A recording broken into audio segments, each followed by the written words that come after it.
Meantime, South Dakota Congresswoman Noem says more federal money must be spent on law enforcement in Sioux Falls. Yeah, she says between an increase in gun-related crime and overcrowding at the Minnehaha County Jail, a couple of changes need to be made, and they need to now.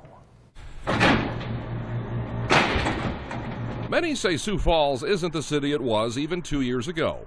Minnehaha County Sheriff Mike Milstad is one of them. Shots fired in a neighborhood, shell casings found, no one at the scene, something we didn't used to hear about. Milstad tells us that gun violence is the direct result of an increasing drug trade in Sioux Falls, fueled by drug cartels in Mexico. We know in South Dakota probably 85 to 95% of our methamphetamine and heroin comes from south of the border. Couldn't see what was going on. Congresswoman Noem met with Milstad to hear his concerns and to see county jail overcrowding firsthand. She says what would help is getting more officers and more vehicles onto the streets, something that could be accomplished with federal COPS grant funding.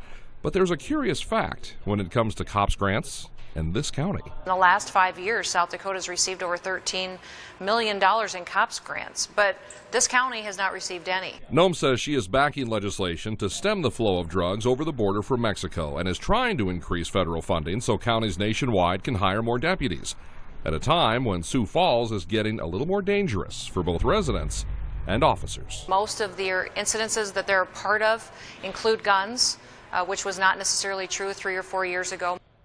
Noem also tells us she is hoping to secure federal funding for more programs focusing on drug prevention and drug rehab to try and ease the societal problems that addiction can create.